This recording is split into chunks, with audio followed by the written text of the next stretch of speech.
Las Vegas, the Hilton Hotel, February 1973, 3 o'clock in the morning.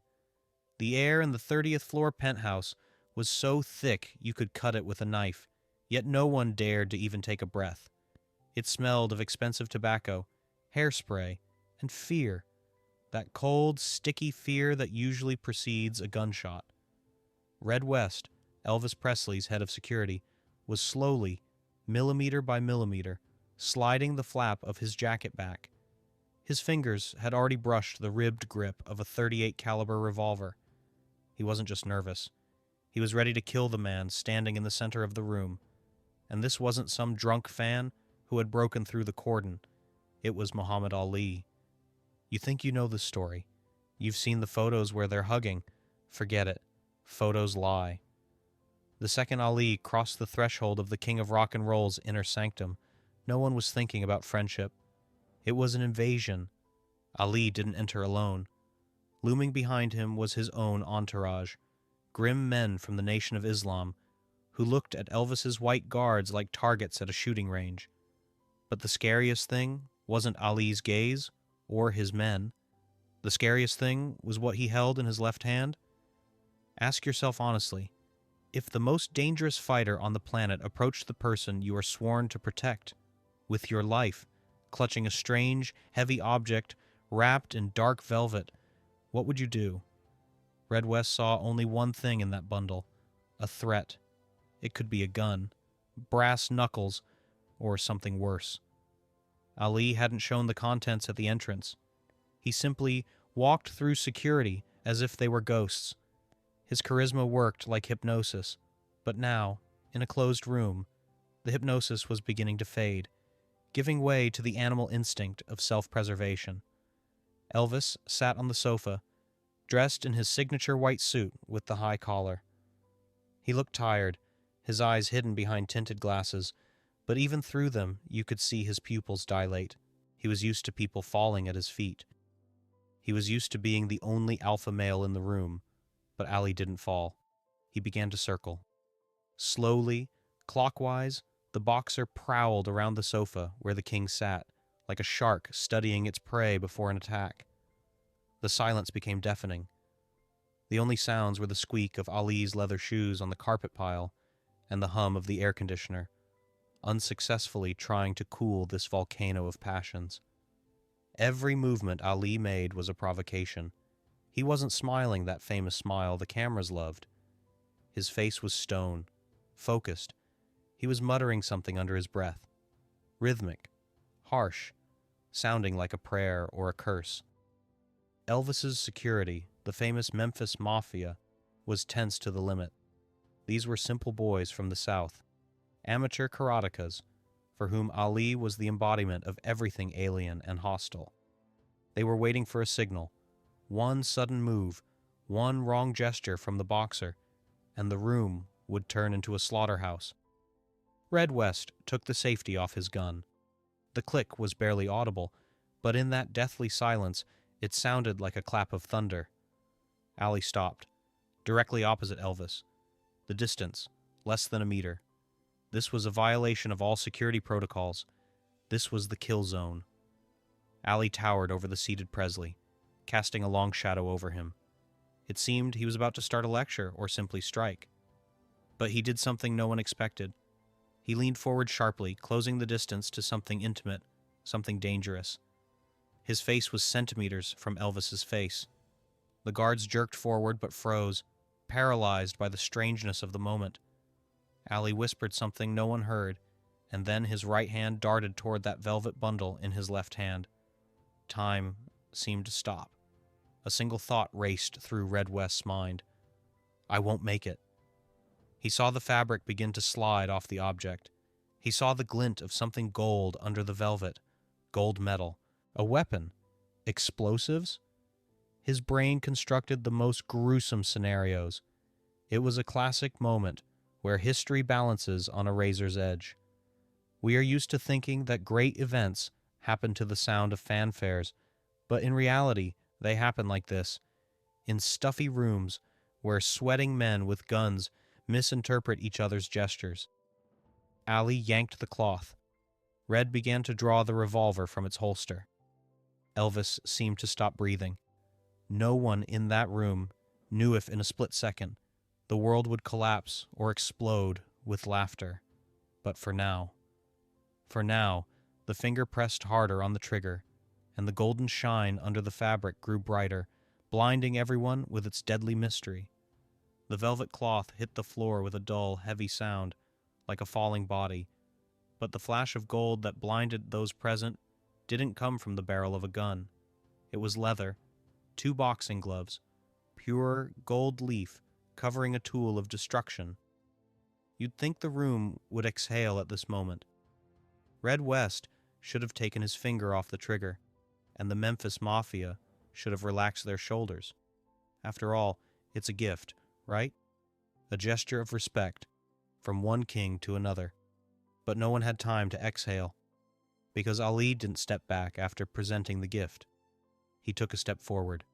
In the world of predators, a gift isn't always a sign of friendship. Sometimes it's a test. Ali held out the gloves but didn't unclench his fingers immediately. He forced Elvis to reach for them, forced him to violate personal space, to enter the danger zone. It was a microscopic dominance that only a psychologist or a street fighter would notice. Red West, whose palm had become slippery with sweat on the revolver grip, saw what wouldn't be shown in the official chronicles. He saw Ali's eyes. There was no servility in them. There was cold calculation. He was scanning Elvis like a computer scans security vulnerabilities, and he found them. "You are the king." Ali's voice was quiet, but vibrated in the chest of everyone standing in the suite. "But you are the king only because I allowed you to be." Was it a joke? The air in the room thickened to jelly. Elvis's guards, those tough Southern guys used to solving problems with their fists, froze in a stupor. They waited for an order, waited for Elvis's laugh. But Elvis didn't laugh. He wasn't looking at the gold gloves. He was looking at Ali's fists, at the very hands that had destroyed Sonny Liston. Hands that were insured for more than this entire hotel was worth. And now, those hands were dangerously close to the face of the man on whom the entire Vegas entertainment industry rested. Suddenly Elvis smiled, but it wasn't the smile that made female fans faint. It was a snarl, nervous, sharp. He accepted the rules of the game. Elvis snatched the gloves from the champion's hands with a sharp, almost rude movement. "They're beautiful," he said, but his voice wavered. And here the plot does a somersault, worthy of the best thrillers. You thought the tension had broken? You were wrong. Ali didn't come here to exchange pleasantries. He came to establish a hierarchy. He raised a finger and poked it toward Elvis's chest, not touching the fabric, but burning through it with intent. "I've seen your movies, Presley. You wave your hands, you pretend, but in my ring, pretending gets you killed. In my world, you don't dance, you bleed." The silence became ringing. This was no longer a friendly jab. It was a challenge. The line between a joke and real aggression is thinner than a razor blade when two egos the size of skyscrapers collide in one room. Elvis threw the gold gloves onto the glass table. The sound of the impact, clack, sounded like a starter pistol. He stood up straight. The narcotic fog that seemed to shroud him in recent years evaporated instantly. Before Ali, there no longer stood a tired artist in sequins. Before him stood a guy who grew up in poverty, who had to fight for every piece of bread. Elvis slowly took off his massive glasses. His pupils were dilated, but his gaze was focused. And then the incredible happened, something that made Red West practically go gray in a second. Elvis didn't call security. He didn't laugh it off. He spread his legs wider than his shoulders. He raised his hands, not in a greeting, in a combat stance, a karate stance. The king of rock and roll was challenging the heavyweight champion of the world to a fight, right here, on the plush carpet of the penthouse. It was madness. It was suicide. But look at Ali. He didn't laugh. He didn't relax. His shoulders twitched, grouping together. The killer instinct turned on instantly. The bodyguards realized with horror, there is no referee here, no gong. If Ali throws a jab, he'll take Elvis's head off before anyone can blink. Red took a step forward, ready to cover the boss with his body, but Elvis stopped him with a short, commanding gesture of his left hand. Do not interfere. Why? Why would a man surrounded by an army refuse protection in the face of a living weapon? Because in that moment, life wasn't at stake. Male honor was. Elvis knew. Hide behind the guards now, and you can never call yourself the king again. Ali saw it. He saw the fear in Elvis's eyes, yes, but he also saw steel, and that steel was the fuel Ali was looking for. He made a feint, a barely noticeable movement of his left shoulder. Elvis flinched, just a millimeter, but that millimeter was an abyss. Ali smirked with that wolfish grin of a predator that has cornered its prey. "Show me," he whispered, and the whisper gave everyone goosebumps. "Show me what you got, white boy." You think you know what silence sounds like? You're wrong. True silence isn't the absence of sound. It's the sound of your own blood hitting your eardrums when you realize you've made a fatal mistake. In the Hilton suite, at that second, no music, no laughter, no clinking of glasses could be heard. Only the electric hum of the lamps, which sounded like the roar of a turbine. Red West, a bodyguard who had been through the hell of Memphis street fights, felt the cold steel of the trigger cutting into the pad of his finger. He knew the mathematics of violence. He knew a bullet flies faster than a fist, but he also knew that Muhammad Ali isn't a man. He is a force of nature. If Red shoots and misses by even an inch, Ali will break Elvis's neck before the casing hits the carpet. Elvis lunged. It was a move honed by years of training with Ed Parker, the father of American Kenpo karate. A sharp, chopping strike with the edge of the hand, aimed at the champion's neck. Did you expect it to look funny? That the king would look like a drunk uncle at a wedding? Forget it. Elvis was fast, frighteningly fast, for a man pumped full of prescription drugs. His hand sliced the air with a predatory whistle that would have made any other man recoil in panic. But Ali wasn't any other man. He didn't even blink. He didn't dodge. He simply vanished from the trajectory of the strike. It was like a magic trick. One split second, Ali's head was where Elvis was aiming, and the next, there was emptiness. Ali shifted just 5 centimeters, exactly enough for Elvis's hand to fall into the void, dragging the inertia of his body with it. Elvis stumbled. His balance was broken, and right there, in that tiny gap of time, in that microscopic crack in the defense, real death seeped in. Ali saw Elvis's open jaw. It was the instinct of a predator seeing the exposed throat of a victim. The champion's right hand, the very one that sent giants into knockouts, twitched. Red West saw the movement. His nerves snapped. The revolver left the holster.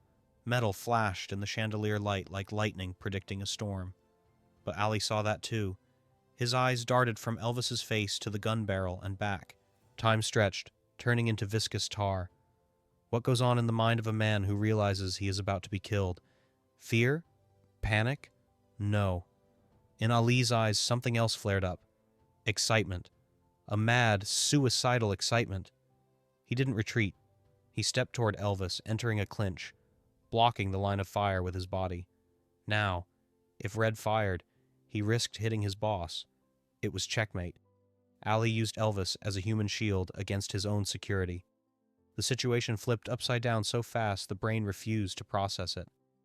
A second ago it was a friendly joke, then a duel to the death, and now a hostage drama in the center of Las Vegas.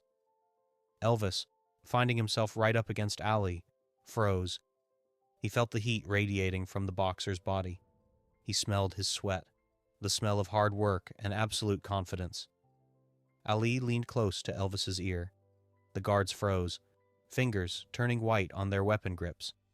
No one breathed. It seemed even the dust motes in the air stopped to watch the resolution. What would he do? Bite? Strike? Whisper a curse? In that moment, Elvis did something that could have cost him his life. He didn't try to break free. He didn't scream, "Fire!" He slowly, demonstratively lowered his hands. He opened up. Completely. It was a gesture of insane, suicidal bravado. He was placing his life in the hands of a man who could crush his skull with his left hand. Why? Because Elvis understood what his guards didn't. This was a test. Ali wasn't testing his karate. He was testing his balls. And now, standing a millimeter from catastrophe, Elvis looked into the eyes of the abyss. Ali slowly raised his fist, huge, like a sledgehammer. He held it over Elvis's head. The shadow of the fist fell on the king's face, blocking him from the light. Red West began to apply pressure to the trigger. The cylinder of the revolver began to turn. Click. Another millimeter of pressure, and the shot would ring out. Ali's fist came down. Not fast, not like a punch, but like a verdict. It descended straight onto the crown of Elvis's head, inevitable as a hydraulic press. Muhammad Ali's fist, that hammer capable of shattering facial bones, touched Elvis Presley's skin. But bones didn't crunch. Blood didn't splatter on the white carpet. Instead of a monstrous blow that should have ended the era of rock and roll, there was a soft, almost gentle tap. Ali simply touched the tips of his fingers to the king's perfect hairstyle, fixing a loose curl, and whispered so only Elvis could hear, "You're fast, white boy, but you're not pretty enough to be me." Time, which seemed frozen in an icy trap, suddenly surged forward at breakneck speed. This gesture, from mortal threat to brotherly mockery, was so abrupt that Red West's brain simply refused to process it. The bodyguard's finger was still on the trigger. His heart was pounding somewhere in his throat, ready to burst from the overload. He saw Elvis, a second ago standing on the edge of doom, suddenly throw his head back and burst out laughing. It wasn't a stage laugh. It was a hysterical, barking laugh of a man who had just looked into the abyss and saw the abyss wink back. The tension in the room snapped like an overwound string, hitting the nerves of everyone present.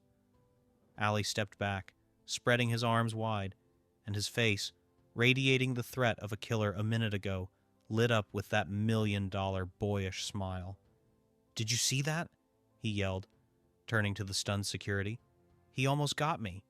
The king almost got the greatest. But don't be in a hurry to exhale. You think this is a happy ending? You think they're going to hug and go drink cocktails? Think again." The second the laughter began to subside, Elvis turned sharply and walked deep into the room, toward the dark niche of the wardrobe.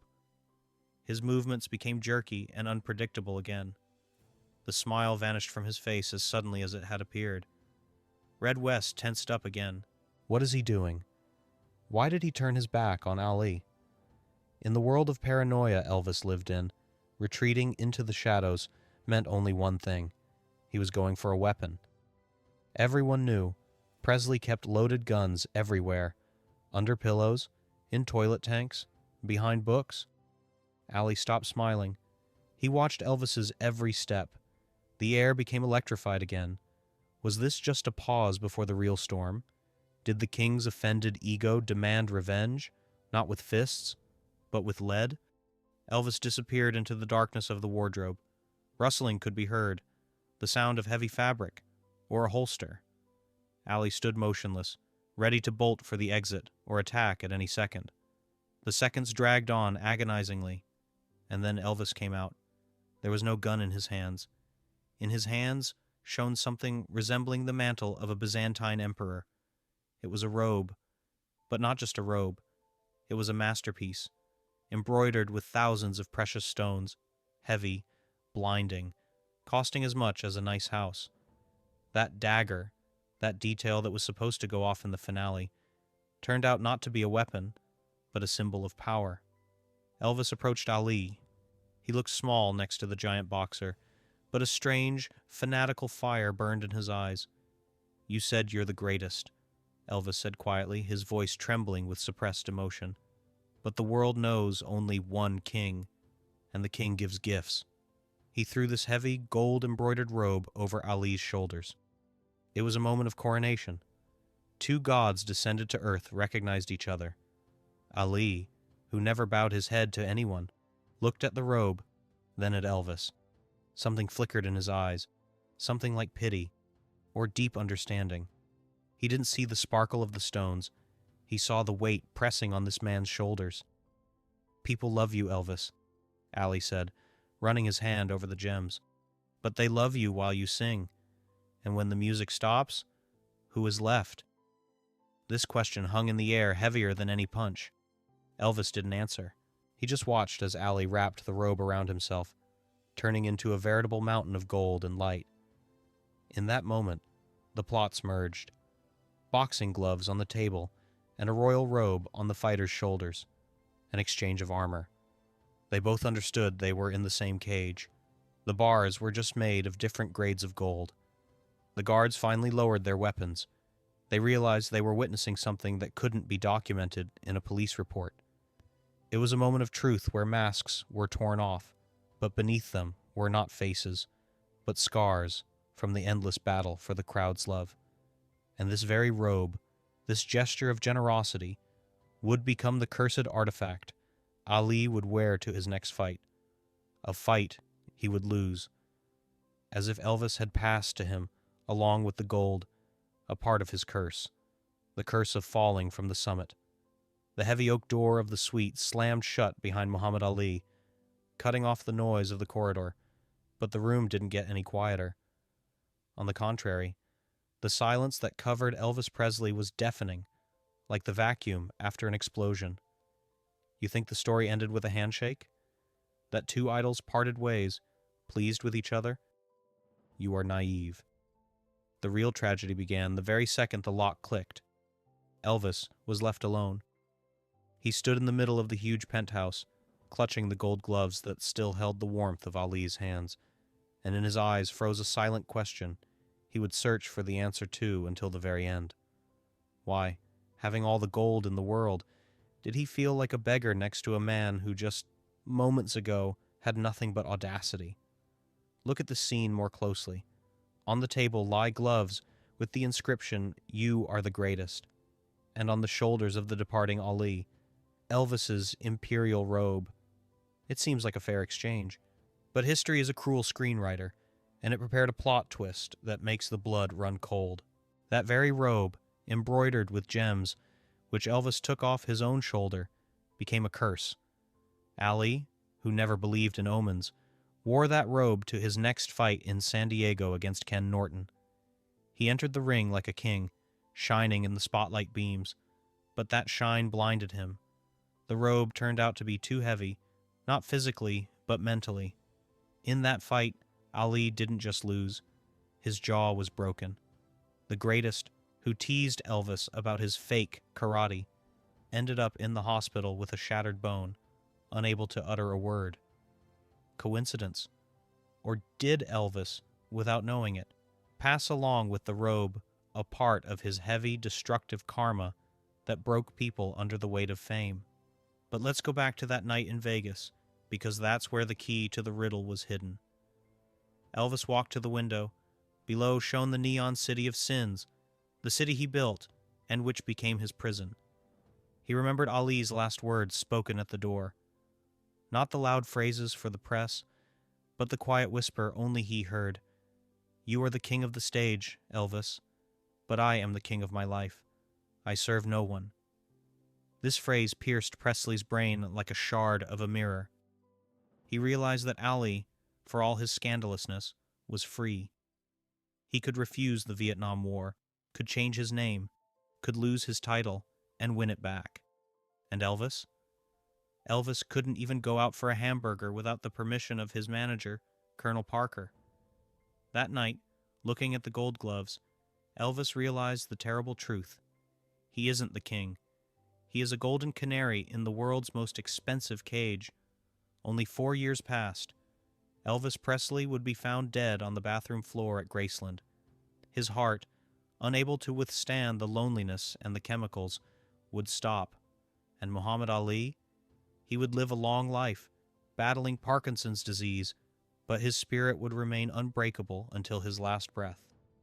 And here lies the final paradox that should blow your mind. Elvis died trying to numb the pain of belonging to everyone but himself. Ali survived because he belonged only to himself, even when his body betrayed him. That dagger, that detail from the beginning, the guards' fear of Ali, turned out to be prophetic. They didn't fear a punch. They subconsciously felt that Ali brought a truth into this sterile world that would kill Elvis's illusions. Look at these two fates. One burned out in a bright flash, leaving us songs and eternal grief. The other smoldered for many years, turning into a symbol of unbending will. We are used to arguing who is cooler, the Beatles or the Stones, Messi or Ronaldo. But the meeting in Vegas poses a question of a completely different caliber. It is a question about the price we are willing to pay for greatness. Elvis paid with his life for the crowd's love. Ali paid with his health for the right to be himself. And now, as the curtain falls, I want you, the audience, to be the judges in this final round that has lasted half a century. Forget about music and sports. Look at the root. Before you are two paths to immortality. Elvis's path is the path of self-sacrifice, where you burn to the ground to warm millions, but die in cold loneliness. Ali's path is the path of the warrior, where you go against the system, break bones and destinies, but remain the captain of your ship to the end. Which philosophy is closer to you? What is more important in the finale? To leave behind a perfect image of the king whom everyone adores, or to live a life full of pain and struggle, but never once bend under the changing world? Write just one word in the comments: sacrifice, if you are for Elvis, or struggle, if you are for Ali. Let's see what our audience is really made of. I will read every answer, because your choice says more about you than you think.